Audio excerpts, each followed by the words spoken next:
चित्तात्मनः प्रशान्तस्य परमात्मा समाहिता शीतोष्णसुखदुःखेषु तथा मानापमानयोः।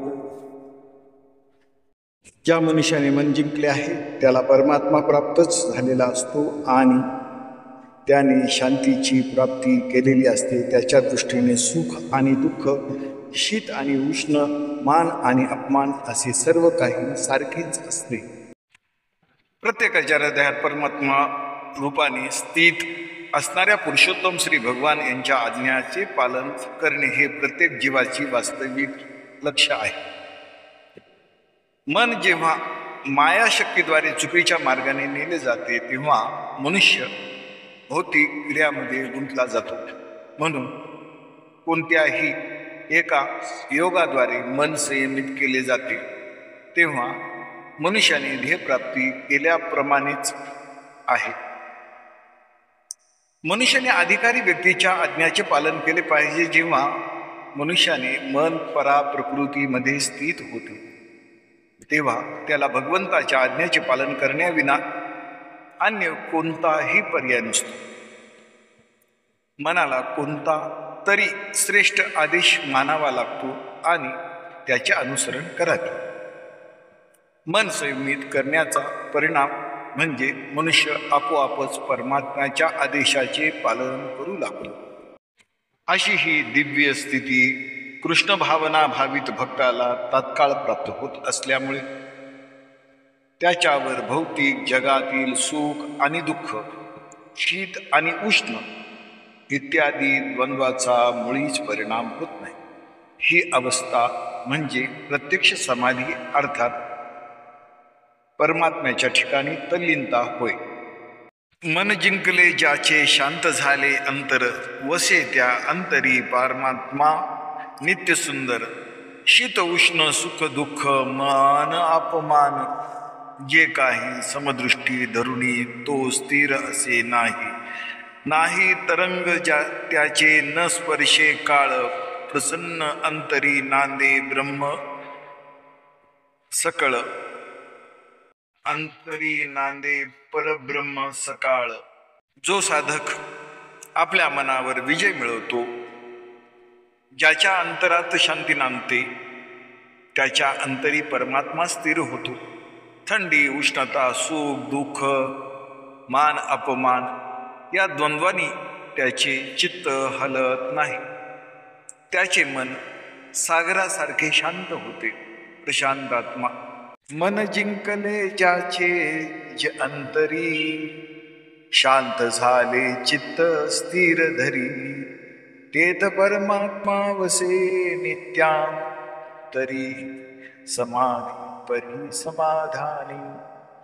शीत उष्ण सुख दुःख आले जेव्हा, मान अपमान उठे जेव्हा। न हलवी चित्त तया काळी काही, दृढ झाली त्याची स्थिती। तरंग न उठती त्याच्या सागरात, राही एक रस आत्म्यात। बाह्य द्वंद्व न लागू अंतरी मात, नित्य स्थित शांत तो। ज्याने मनावर विजय मिळवला, ज्याचे चित्त शांत आहे, त्या अंतःकरणात परमात्मा बसतो। सुख दुःख थंडी उष्णता मान अपमान यात तो समाभाव ठेवतो। त्याची अवस्था सागरासारखी न हलणारी स्थिर व समाधानी असते। जिते मनसी एनेव प्रशांतम चित्तमास्थितम, शीतोष्ण सुख दुःखेषु स्थितम मानापमानयोः। तया स्वांतकरण जिता सकळ कामोपशांता, परमात्मा पुरवता दुरी नाही। जैसा किडाळाचा दोष जाय, तरी पंधरे तेची होय। तैसे जीवा ब्रह्मत्व आहे संकल्पो। हा घटकारू जैसा निमालिया तया अवकाशा, न लगे मिळो जाणे आकाशा अनाठाय। तैसा देहांकारू नाथिला, हा समळू जयाचा नाशिला। तो तोची परमात्मा संचला आधीची आहे. आता शीतोष्णयाची वाहनी तेथ सुखदुःखाची कडसणी येन समाती काही बोलणी मानापमानाची. जे जिये वाटा सूर्य जाये ते उते तेजाचे विश्व होये तैसे तया पावे ते आहे तोची म्हणूनी. देखे मेघाने सुटती धारा तियान रूपती जैसिया सागरा तैसी शुभाशुभ योगीश्वरा नवती आन. जो हा विज्ञानात्मको भाव तया विवरिता जाहला वाव मग लागला जब पाहो तव ज्ञान ते तोची. आता व्यापक की एक देशी हे उहापोही जे ऐसी ते करावी ठेली अपैशी दुजे नवीन. ऐसा शरीराची परी कौतुके परब्रह्माची पाडू तुके. जेने जिंतली एके इंद्रिये गा तो जितेंद्रिय सहजे तोची योगयुक्तू म्हणजे. येने साने थोर निजे कवने काळी देखे सोनियाची निखळ मेरू येसने ढिसाळ आणि मातीची डिखळ सरिसेची मानी.